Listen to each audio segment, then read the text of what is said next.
Como é que é, malta? Sejam bem-vindos a mais um episódio do Falso Novo. Eu sou o Carlos e hoje, como sempre, acompanhado pelo Alex, que acabou de chegar do avião e já está aqui a gravar o podcast. Este aqui chama de dedicação. Se isto não é dedicação, eu não posso dizer, não sei dizer o que é dedicação. Alex, como é que estás?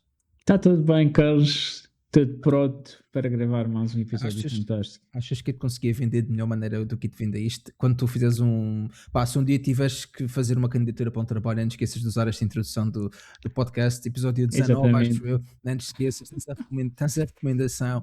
Que, Episódio 19, no dia 9 de Fevereiro. Melhor exatamente. combinação impossível. Eu vou ao FI às 19, já viste? Está tudo aí apontado para mais um falso novo clássico. Portanto, começando vamos começar já por aí, porque temos um assunto para falar, não, o assunto mais importante talvez do fim de semana, e não podíamos deixar de começar por outra coisa que não fosse o jogo que colocou o primeiro classificado e o segundo classificado de frente a frente. O primeiro classificado não, o que é que eu estou a dizer? O primeiro classificado do ano passado, este ano Exatamente. está bem longe do primeiro classificado. O ex-primeiro classificado. O ex-primeiro classificado, o campeão, no fundo ainda acaba por ser Exatamente. É o campeão inteiro, é verdade. Nós esquecemos sempre disso. É uma coisa tão básica que às vezes passa ao lado do género. Quem foi o campeão da Primeira Liga? Acho que ninguém ia dizer que tinha sido o Liverpool. Se tu olhasses para esta época ia ser complicado dizer que foi o Liverpool. Olha que às vezes isso me passa completamente ao lado. Agora fizeste uma boa reflexão nos primeiros 1 minuto e 34 do episódio, que acho que já dá para o resto. Eu acho que já está feito o podcast. Acho que já está feito. Já está feito. O Liverpool não joga bem. Mas antes disso, falando obviamente da vitória de 2-1 do Manchester City sobre o Liverpool, epá, o que é que podemos pegar neste jogo? Vamos começar por talvez o. Eu quero falar da primeira parte, queria só falar da primeira parte, tirando isso, queria só falar da primeira parte. Eu acho que não vi uma primeira parte tão dominadora do City e tão fraca do Liverpool há imenso tempo. Verdade seja dita, eu não vejo um jogo de futebol da Premier League completo há cerca de 13 semanas. E este eu sentei-me porque pensei, bem, temos aqui duas equipas que andam naquela corda bamba já há algum tempo. Vamos ver como é que vou-me sentar a ouvir este jogo como deve de ser e ver o que é que acontece. E eu vi aquele City, e eu sei que tu tiveste a oportunidade de ver apenas alguns highlights do jogo, mas não sei se os highlights mostraram o quão dominador foi o City, mas o que é que achaste no geral da performance de uma equipa e da outra? Talvez um jogo de duas partes, como é clássico dizer, não é uma parte dominada por uma equipa e a outra um pouco mais dividida, mas no geral, o que é que achaste do jogo? Acho que foi um pouco inglório o City não estar a ganhar de uma forma tão clara no final do jogo. Ou seja, hipoteticamente aquele jogo acabaria 3-1. Compreendo a expulsão, compreendo. Ou seja, não podíamos fazer menos com menos, dava mais. Ou seja, a primeira falta do Szoboszlai sobre o Haaland existe, depois existe um atrapalhanço do Haaland sobre o mesmo, a bola acaba por entrar, o árbitro reverte, etc, etc. Acho que foi das situações mais estranhas na Primeira Liga dos últimos tempos em termos de arbitragem. E normalmente nessa situação, só para não desviarmos dessa, na situação, quem é que ficou a ganhar nisso? É porque até o Pep me pareceu um pouco chateado com esse resultado. Era um 3-1, provavelmente mais um gol poderia ajudar nas contas do City, tendo em conta. Mas eu sei que provavelmente não iria acontecer. O City, ok, tinha mais um gol, mas o Szoboszlai foi expulso naquele lance. Eu entendo na perspectiva do árbitro, tu não podes estar a arbitrar como se com vibes, não é? Como se desde o tempo consoante os critérios do jogo, mas acho que aquele lance em concreto é um bocado mais que inglório o City tentar a ganhar por mais no final do jogo. Acho que aquele lance é tudo no geral naquele lance, acho que é um bocado inglório e quase ingrato também para quem faz parte do lance, não é? Sim, espero que marca um gol antes do meio campo, ou não, pouco depois do meio campo com o pé direito, sinto que ele é canhoto, a bola vai perfeita, às vezes se tu pedires alguém para fazer isso no treino, a bola quase que ganha vida e nunca vai para dentro da baliza. E a bola até parecia aqui bastante devagar, mas é muito devagar, mas ela vai perfeita e depois os dois. Não sei, foi uma coisa muito estranha na Premier League. Normalmente a arbitragem consegue ser um bocadinho mais direta, como foi o caso da expulsão do Romero no jogo do United. É claramente aqueles pisões completamente sem intenção, a meu ver, mas aquilo é um pisão para vermelho e muitas vezes noutros campeonatos tu vês esse pisão nem sequer é falta. E no caso da Premier League, o árbitro realmente está no enfiamento perfeito e aquilo bate certo.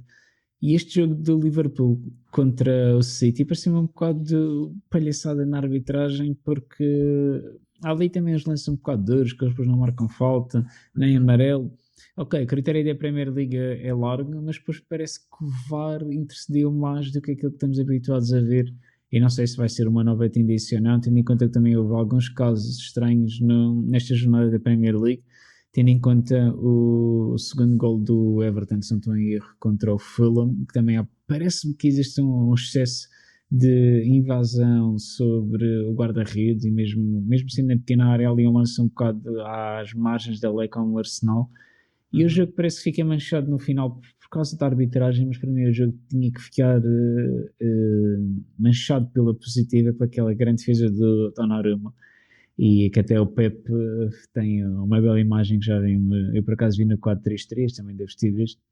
E aquela defesa é um guarda-redes que dá títulos. É pena que o City não esteja tão próximo do Arsenal. Talvez o Arsenal esteja demasiado bom face aos restantes, mas era um jogo claramente para o City marcar mais golos do que aqueles que fez. E aquela combinação fortíssima do Alan Bernardo, mais uma vez a dar frutos. E é espetacular ver o pequeno, grande, gigante português a ser o capitão e a ser decisivo num jogo que tinha muito peso e era um jogo importante. E foi importante porque afastou claramente para mim a luta do Liverpool pelos lugares cimeiros e ditou a probabilidade do Liverpool ficar afastado da Champions League. Eu sei que ainda estamos em fevereiro, há muito campeonato, as coisas podem mudar, mas parece-me cada vez mais difícil o Liverpool chegar às competições europeias, tendo em conta os rivais diretos que estão logo à frente dele. Era um jogo que ambas as equipas tinham que ganhar, mas talvez por razões diferentes. O caso, por exemplo, do City tinha que ganhar para não ficar a 9 pontos ou, ou a 7 pontos do Arsenal.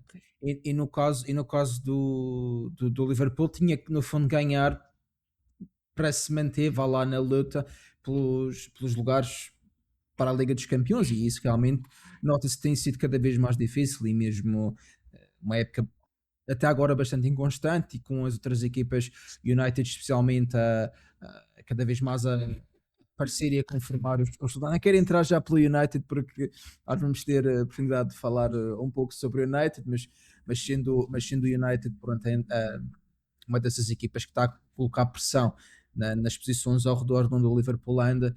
Era um jogo que o Liverpool também tinha que ganhar, mas sim, agora salvo erro está em sexta, nem sequer está nesses lugares. Claro que depois pode haver sempre aquela coisa da equipa que está apurada para a Liga dos Campeões também ganhar uma taça. Exatamente. E dar esse lugar, como aconteceu o ano passado, e é normal que até isso aconteça. Houve uma coisa que tu tocaste, especialmente nas faltas, e por acaso não ia trazer para aqui isso hoje, mas é uma coisa que eu tenho, uma coisa que eu tenho notado cada vez mais, e eu notei especialmente na repetição no lance do Arsenal do Gyökeres, isto em relação às faltas e ao critério. Também queria perceber o que é que tu achas disto, e se tu achas que de facto também devia ser aplicada uma punição. E no fundo não sei se tu veste o gol do Gyökeres, salvo erro. Vi todos os gols da Premier League esta jornada.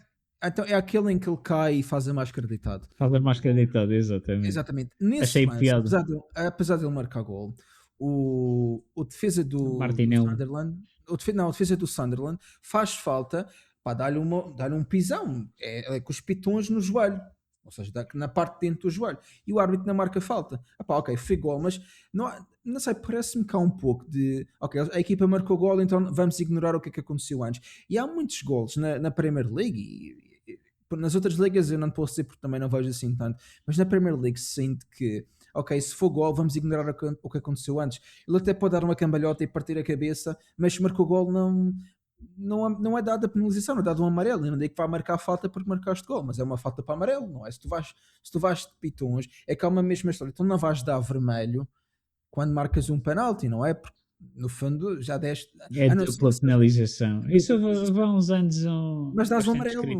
Mas dás o amarelo, não é? E o penalti. Sim, agora se for expulso, se for o guarda-redes, acho que não há como fugir a tal coisa, mas. Sim, mas repara. Mas é estranho.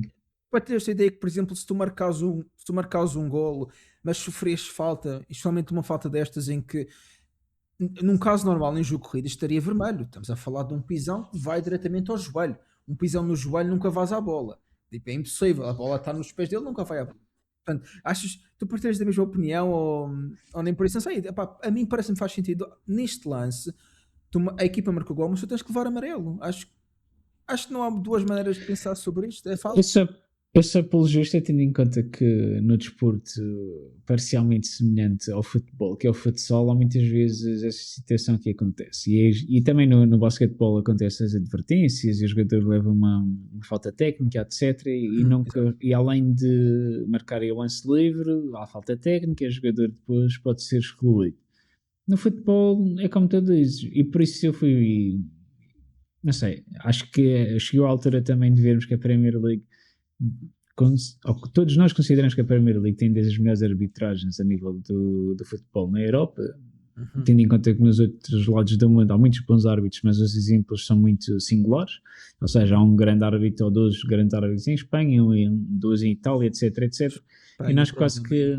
É o pior sítio que tu podias dar como exemplo, porque eu acho que Espanha tem a pior arbitragem na Europa. É que basta ver um jogo, especialmente que envolve os grandes. E Sim, eu comecei de Portugal, sim, mas este a ir para este e depois... eu achei piada que pegaste na Espanha, porque eu acho que se tu me dissesses qual é o país que tem pior arbitragem na Europa, eu dizia que era a Espanha. Basta tu veres um jogo que tenha um... Eu acho que os turcos são piores porque são corruptos ainda. Agora...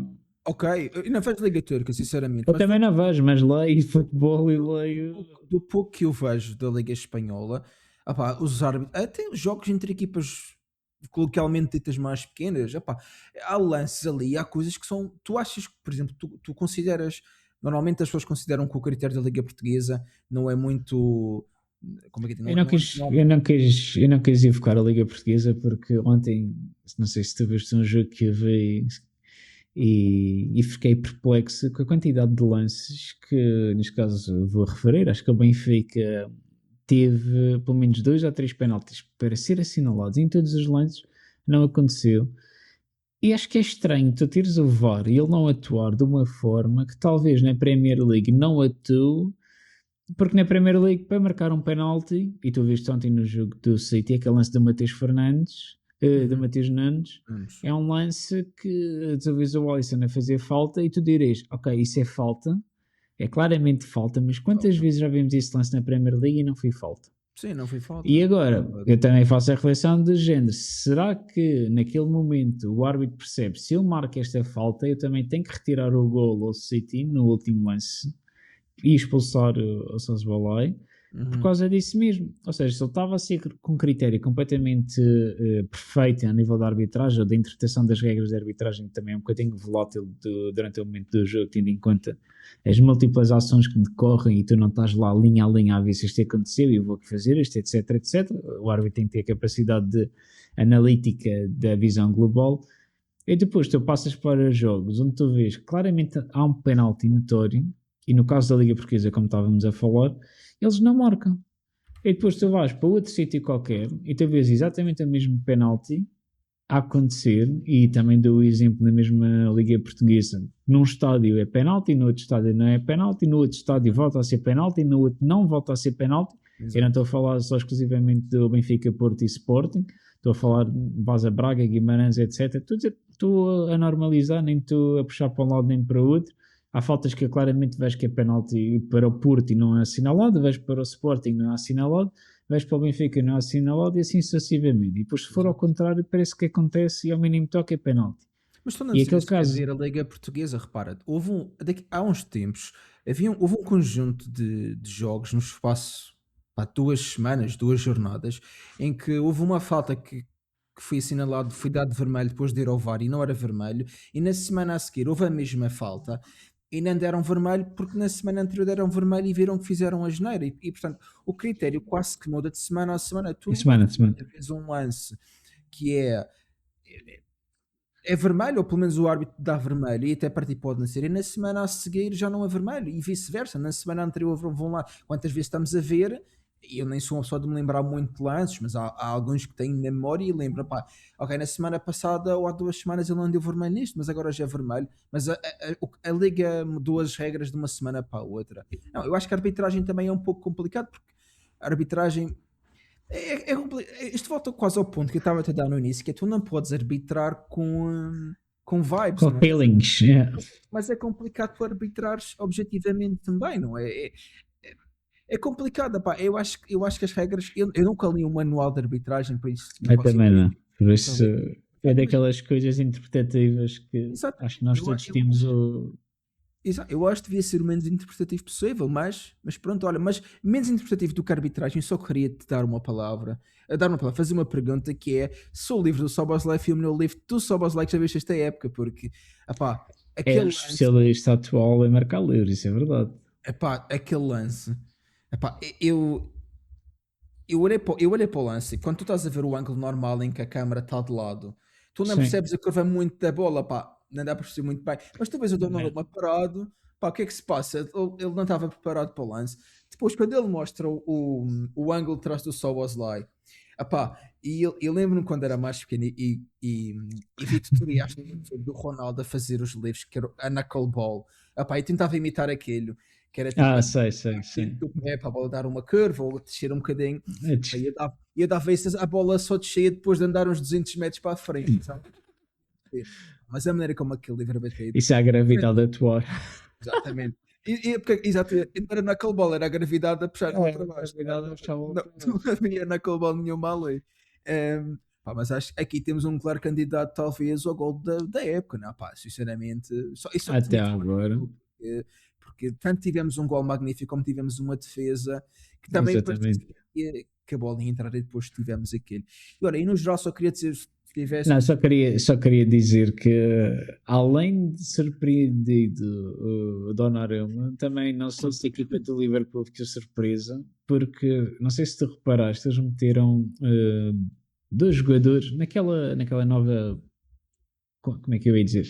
Naquela parte em que eles supostamente agora já não podes colocar o jogador da equipa adversária colada da tua equipa à barreira, eles agora fazem como se fosse uma barreira à frente Na e tu frente. ficas com, ou seja, uma barreira invisível, tendo em conta uma linha reta. Ficas, ou seja, com o teu ângulo da visão tapado. Não sei se os nossos ouvintes conseguirão entender esta descrição visual. Com as minhas mãos ajudam, agora se estiverem só a ouvir, puxem para Tem, tem, trás, tem, vejam o tem que ir ao vídeo e YouTube, voltam. tem que ir ao YouTube ver. Exatamente. Plug, faça um E, YouTube, portanto, continua, continua, exatamente. continua. E que foi engraçado tu veres o Ruben Dias. Eu não sei se o Konaté que ele afastou, agora estou na dúvida. Ou Era uma seja, caliça, acho que era uma caliça, mas era uma. Não, eu sei que acho estavam dois do Liverpool. Um deles vai para a direita e o Ruben Dias empurrou para a esquerda. E a bola nem passou perto de onde o Ruben Dias estava, mas sim mais à direita da barreira a onde bola está na de frente frente. passa A por onde a bola barreira. passa. Exato, exato. Onde essa barreira, dupla barreira estava, e a bola acho que passava ao lado deles. Se eles não se mexessem, também posso também estar a exagerar, e tendo em conta o ângulo e as várias visões, pode ser que mantendo a imagem parada, mas parece-me que a bola passa de uma forma muito estranha. Aqueles efeitos nas bolas têm vindo cada vez mais a se reduzir, tendo em conta Uhum. aquele problema que houve com a Jabulani no Mundial 2010 na África do Sul, que acho que foi das bolas mais difíceis para os guarda-redes. E não sei como é que ele rematou, mas aquela bola deve ter ido perfeito. Eu lembro-me na altura quando jogava futebol, o meu mister na altura dizia-me: então o pipo voltado para vocês, que aquele depois atua dentro da câmara de ar e a bola ganhava um efeito assim especial, etc. E por acaso marcava mais os livros em jeito do que em força, mas mesmo assim em jeito, às vezes aquele Sim, power sim. extra era fabuloso. E acho que foi dos golos mais surpreendentes. E o próprio Donnarumma ficou.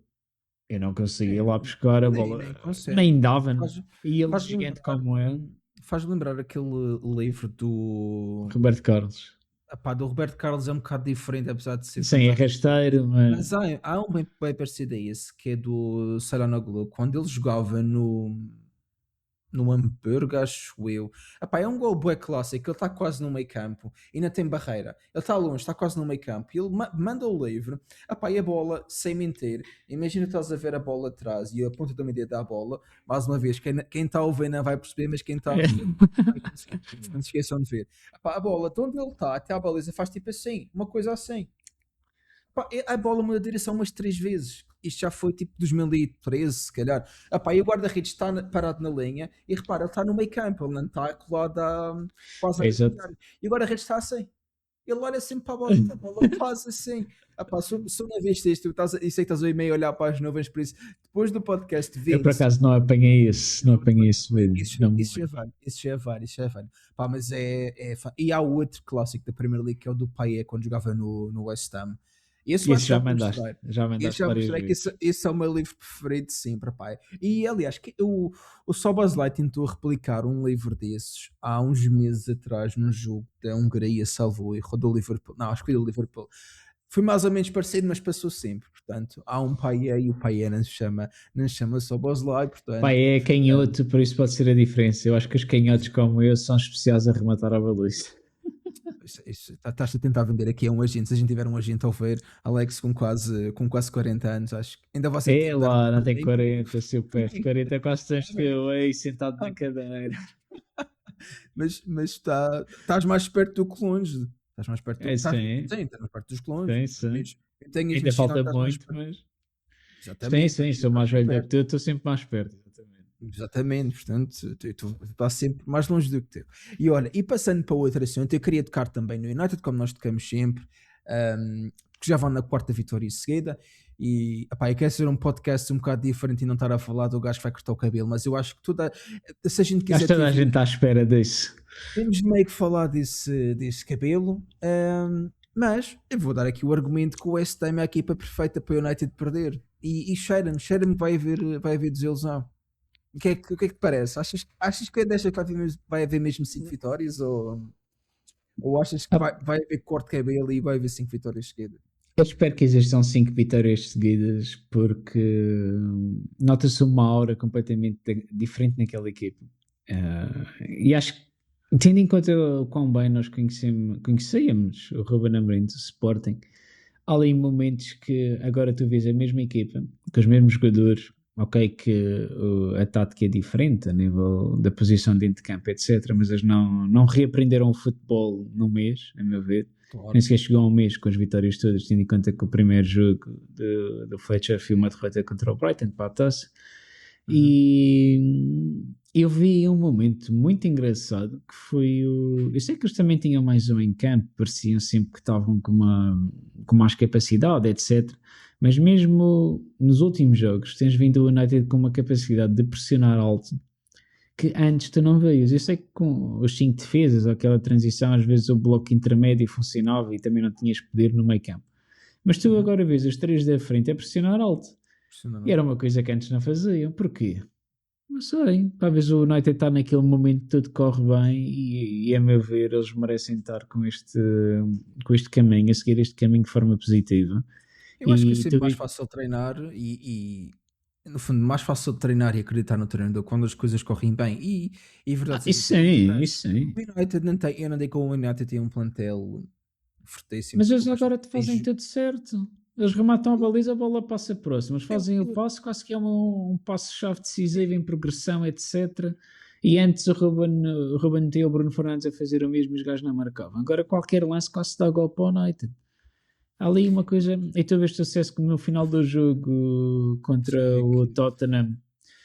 Aquele cabeceamento é ridículo. E no jogo anterior, de costas para a baliza, faz um gol perfeito. Mas estás a brincar comigo. Eu acho que assim, analisando o que tem acontecido nos últimos jogos, e eu acho que analisar é sempre complicado. E nós, especialmente, nós fazemos isto quase como hobby, é sempre complicado para nós estarmos a falar e analisar de jogos tudo e ao promenor. mudam de semana para semana e às vezes também não mudam, às vezes temos quase sempre a mesma coisa e pode ficar complicado nós analisarmos, mas uma coisa que eu consigo olhar para o United, que acontece bastante, é que o United tem ganho jogos e a equipa joga de uma maneira pelo menos atrativa e que tu associas ao Manchester United, coisa que se calhar não associavas com o Ruben Amorim, tirando talvez os últimos 2 meses em que ele teve ao comando, mas o que eu noto mais é que o United depende quase de gols que são muito improváveis de entrar. Estou a falar, por exemplo, do gol do Dorgu, do gol do Sim, que o gol de muitos destes gols que certamente estão com exatamente muito baixo e, como é óbvio, uma equipa não pode estar refém destas ocasiões para ganhar jogos. Mas também se pode dar o argumento que é por isso que se contrata jogadores como o Mateus Cunha, como o Mbeumo, e se dá liberdade a jogadores como o Bruno Fernandes, que se calhar não têm uma taxa de acerto do passe tão alta, mas fazem passos de risco quando entram, criam oportunidades muito boas. Acho que o Bruno Fernandes exagera, ou seja, o Bruno Fernandes visualmente falha muitos passos, mas ele arrisca passos que eu diria que são quase impossíveis do adversário ou estar mas no isso, momento mas, certo. mas é isso, Mas isso é o isso é que bom faz a porque diferença. Eu também acho, eu também acho. é o meu argumento, pá. É assim, eu acho que tu não podes ter três a jogar no meio campo todos com a mesma taxa de passe, porque tens de ter Sim, alguém que o passe mais preciso arriscado. sim, tens de É o ter que era alguém que seja. engraçado quando ele jogava, exato, quando ele jogava com o Ruben Amorim sobre a tela, o pessoal já não começava a gostar do Bruno Fernandes e agora novamente voltou o herói, fez as 200 contribuições de gol e assistências em 313 jogos ou 314, só ficou atrás do lendário Kevin De Bruyne. E tu ficas a pensar, pá, como é que é possível estes adeptos, sócios, etc., simpatizantes, amigos do United, estarem a dizer tão mal do Bruno Fernandes, que acho que é das transferências mais importantes. Eu não me lembro que ele foi o último jogador tão decisivo como o Bruno Fernandes numa posição de médio no Manchester United, não te consigo dizer. E não me lembro, se sincero, não me lembro. As últimas contratações que o United tem feito, tirando Assim, talvez quase diria. nomes grandes como Pogba, mas de resto não tiveste assim no meio Não, campo, mas nem o tiveste, Pogba não foi, o nem teve Pogba nem esse chegou efeito. a ser. É o que eu estou a dizer, nem teve esse efeito, mas eu estou a falar em termos de nome, viu que o meio que Sim. teve, não teve grande efeito no clube, portanto, estou completamente. Não, acho que lembra quase aquela brincadeira luso-brasileira com o Cristiano Ronaldo Nani e o Anderson O a jogar Anderson, no meio campo. Depois tinha os irmãos da Silva, o Fábio e o Rafael. Rafael, obrigado, Carlos. E pouco mais, quase que. Depois te lembras daqui do Ashley Young, te lembras de. Sim, é assim, Lembras-te do Sancho, lembras-te do meio Anthony, campo. lembras-te. Ah pá, há Sim, coisas que. assim, de meio campo do United, tiveste meio campos muito forte com o Paul Scholes, com o próprio Michael Sim, Carrick mas isso é há old uns school anos. Ferguson, quase nem sequer se pode comparar com Exatamente. aquela Não equipa eras que foi. completamente diferente. Exatamente. Eras completamente Mas diferente. Mas ambos atualmente, jogavam quase na mesma, com o mesmo mesmo registro. ADN. O que eu lembro-me perfeitamente de ver a final em 8. 2008, lembro-me perfeitamente, e depois estou aqui a tentar fazer a associação, mas foi a última final do Ronaldo, salvo erro, a última final do Ronaldo United, Sim. eh, jogar com o Rooney. Eu não tenho a certeza se foi nessa final, mas lembro de ver alguns jogos na altura que começava a dar aqui, pronto, em Portugal, começava a dar em alguns bares à tarde, tu conseguias ver alguns highlights, até na Eurosports, e estão a ver um programa, não sei se tu vias, que era o Eurogoals, não sei se chegaste a apanhar isso na Sim, Eurosport, mas apanha. os highlights. Eu lembro de ver ali highlights com o Ronaldo, com o Rooney, com o Tevez. Tinha jogadores nessa altura que o United hoje em dia se calhar só pode sonhar ter, não é? Tipo, acho muito complicado Sim, o United sim. ter um Ronaldo, um Rooney, o que eram naquela altura, obviamente. Exato. Hoje em É, dia agora, claramente nem tem. o que é Não tem, a engraçado gente é diz que nem que. tem, mas depois ainda há tempo estávamos a ter um debate aqui nós os dois, que era se o United, como é que o United conseguia atrair dois médios de qualidade caso o Casemiro saísse, e aqui o Casemiro, acho que já estávamos a falar disto quando o Casemiro Sim, tinha anunciado a exatamente. saída, e com a saída provável, não se sabe, do Bruno Fernandes, portanto, E, mas acho que nós argumentávamos muito bem que referimos se a equipa chegar realmente à Champions League, torna-se tudo muito mais fácil. sim, E agora eu vou-te dizer que provavelmente se um esta equipa ponto. do United ganhar alguma taça ou ganhar alguma competição, não digo uma Liga Europa atualmente como o Mourinho fez no United, mas acho que tirando essa equipa do United do Mourinho, tu não tens visto praticamente os jogadores com ADN de campeão. E tu tens o Bruno Fernandes claramente tem ganho muito pela seleção portuguesa e tu vês uma equipa que hipoteticamente nos próximos 2, 3 anos, se acabarem em segundo lugar na Primeira Liga, é espetáculo. Se chegarem a uma meia-final da Champions, vais-te lembrar. Ou seja, esta equipa que está não tem muita margem de progressão, tendo em conta a idade de alguns jogadores, mas pode ser um plantel equilibrado. Mas provavelmente daqui a 2 anos tu vais-te lembrar, pá, aquela equipa afinal era uma boa equipa. Agora, atualmente, em 2026, fevereiro, fica difícil estarmos a ter outra ilação e outra conclusão sobre o que estamos a falar. se algum ouvinte disser o contrário, também pode dizer e nós argumentamos e o próximo episódio podemos focar novamente sobre isso. Mas acho que é uma opinião partilhada por nós que já temos vindo várias vezes a falar sobre isso.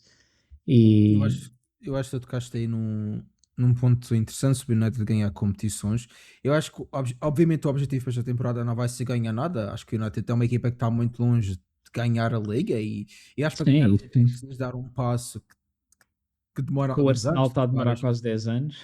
Exatamente, e com o Chelsea começou também, ainda não conseguiu, que pronto, o City, claro, um pouco diferente, mas entretanto chegou lá, o Liverpool também a construir uma equipa com o Klopp e eventualmente chegar lá, mas eu acho que, por exemplo, eu acho que argumentavelmente é mais fácil eh, uma equipa inglesa avançar na Liga dos Campeões até às fases finais do que, É o do que Tottenham ganhar. este ano.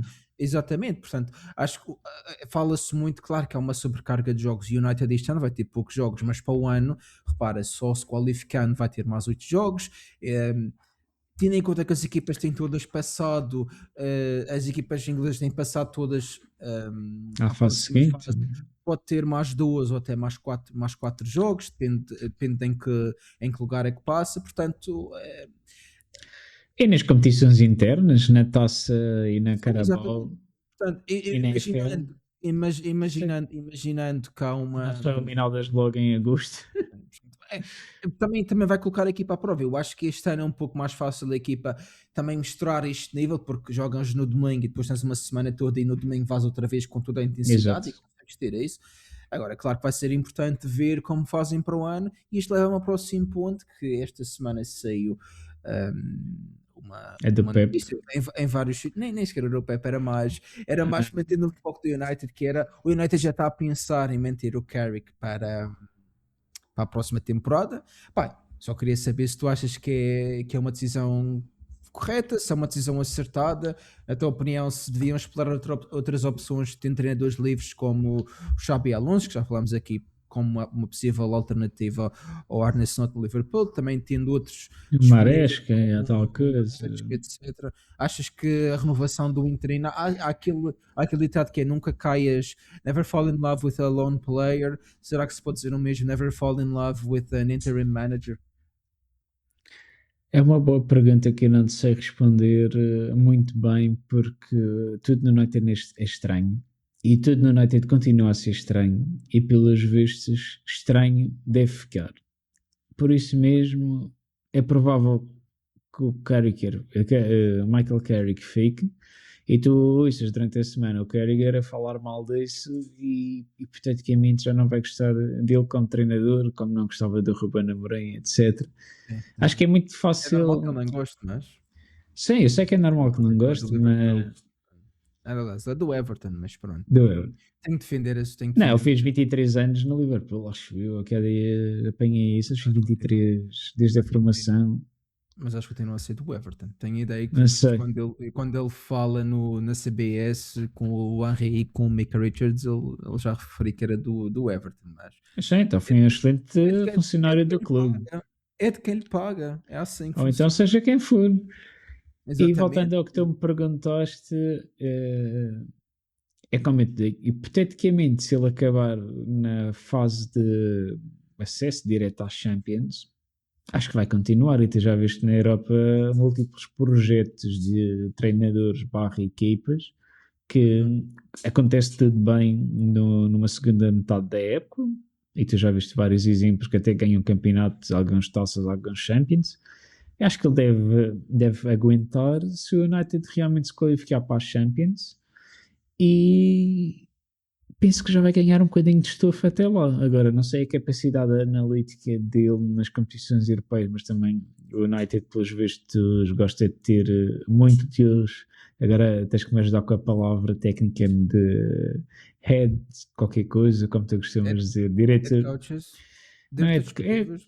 Não é bem diretor desportivo, é como se tivesse alguém que recomendasse. Agora está-me a faltar o nome correto. Recomendasse do quê? Contratações, analíticas e não sei o quê, provavelmente. Tens o Head Scout, tens o Head of Recruitment, tens o Sporting Director, no fundo. Sporting, exatamente. Tens o diretor desportivo, a contratar alguém para ser analista e provavelmente o United vai ter os melhores analistas para a Europa. E Exato. com isto, queria saber a tua opinião, porque acho que a minha foi uma resposta muito simples e uma resposta ponderada, mas muito, muito, muito ponderada para o United, que é extremamente estranho. Eu acho que a minha, quando eu te faço uma pergunta, e normalmente tu já uma ideia do que é a minha resposta, e a minha é essa: é never fall in love with an interim manager, porque tu tiveste o exemplo do Solskjaer, que correu bem quando foi interino, e até no geral correu bem a sua primeira época. Mas as coisas acabam depois por não, porque são contextos diferentes. Quando tu São és um pensos treinador, rápidos. sim, quando tu és um treinador interino, para já o treinador no geral, tudo corre bem como depois tudo corre mal. E às vezes, eu já disse aqui várias vezes, eu sempre o mesmo argumento: se tu ganhas 4 jogos és o melhor do mundo, se tu perdes 4 jogos, querem-te lançar para fora. Exatamente. Um, e eu acho que quando tu és um treinador interino, as coisas são completamente diferentes, até, especialmente neste caso, nesta época para o United, existem muitas situações que lhes permitem estar um pouco mais desafogados e terem talvez este conjunto de resultados. E nós já dissemos aqui, menos jogos, só estão a jogar para a Liga neste momento, têm uma semana de descanso. O treinador, note-se que é um treinador mais hostil a Ancelotti do que ao estilo Pep Guardiola. Ok, vamos manter mais ou menos uma estrutura no campo, mas vamos dar liberdade aos jogadores e vamos permitir que os jogadores façam o melhor que podem ser. Se isto é o que pode levar uma equipa às competições europeias, penso que sim, nós temos visto isso com o United. Agora, tudo No depende. atual formato das Champions já é difícil. Não, não, mas o que eu estou a dizer, tudo depende. Quando tu tomas a decisão de contratar o treinador, tu tens que perceber qual é o patamar a que esse treinador te vai levar, não é? Qual é o pick dele? Se o pick do Carrick é chegar a quarto lugar, pelo menos, ou a terceiro lugar para as competições europeias, tudo bem. Agora, se nós queremos um treinador, um projeto de treinador que nos possa levar ao topo da Premier League, então aí tem que ser um estilo diferente. Eu acho que o Carrick não é isso porque não tem experiência para isso. Eu acho que para tu chegares lá em cima, tu precisas. É completamente diferente. Não é que o Carrick não tenha sido bom jogador, claro que foi, mas não basta isso. Tu tens que ter um conjunto, tens de ter os melhores jogadores, tens de ter.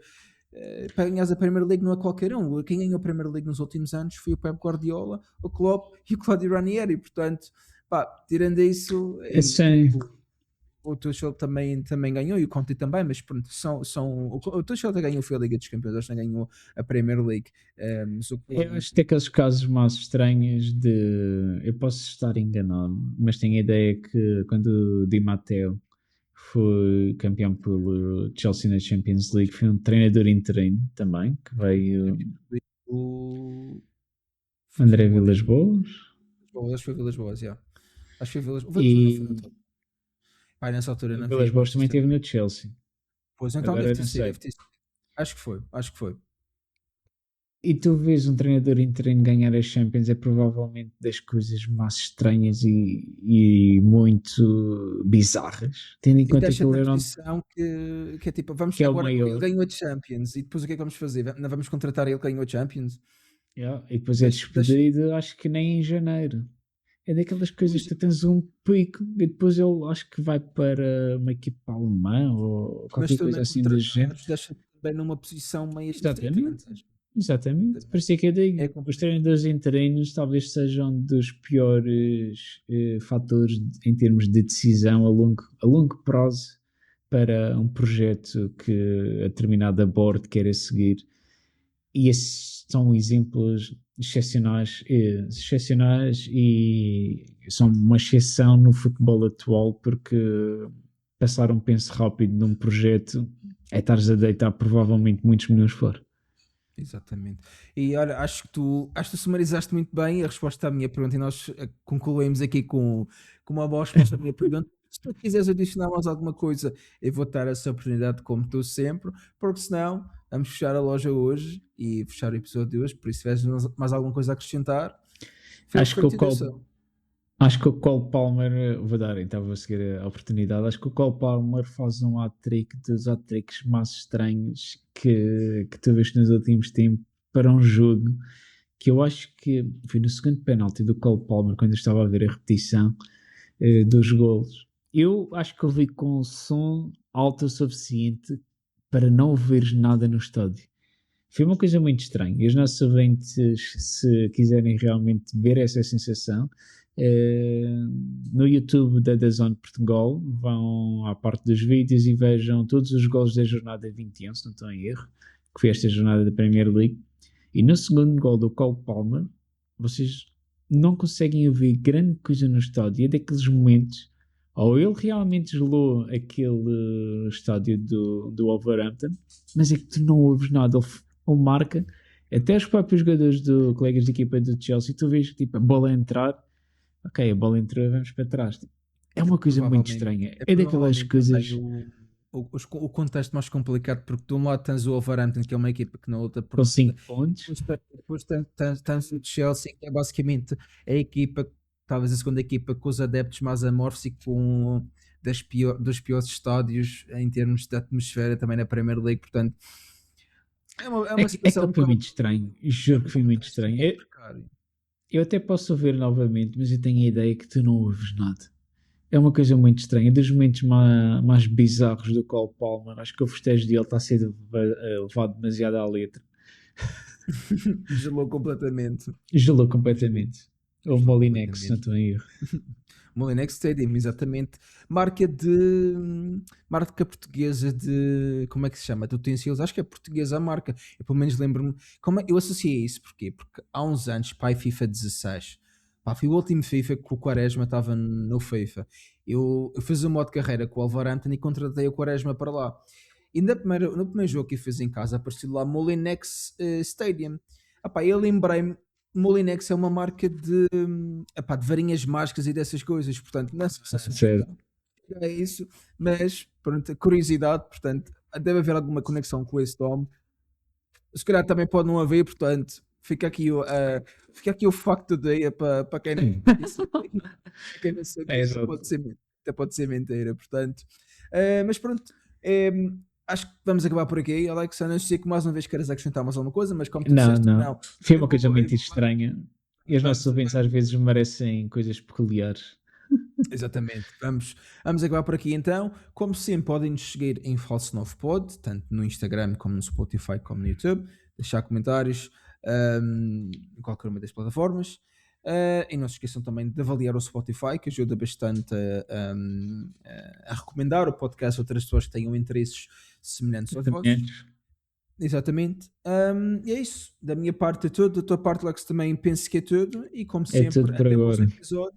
Até o próximo episódio do Rating Futebol e vemos, obviamente, na próxima terça, segunda ou quando vai ter para editar o podcast. Exatamente. E não se esqueçam de ativar as notificações que é para receberem a chamada. Ativem tudo, ativem o Spotify, o YouTube, o Instagram, o alerta por SMS, chamadas, quiserem.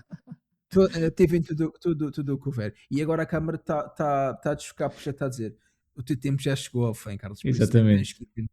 Portanto, até ao próximo episódio, malta. Mas obrigado mais uma vez e até lá para o Futebol, como sempre. Tchau. Tchau.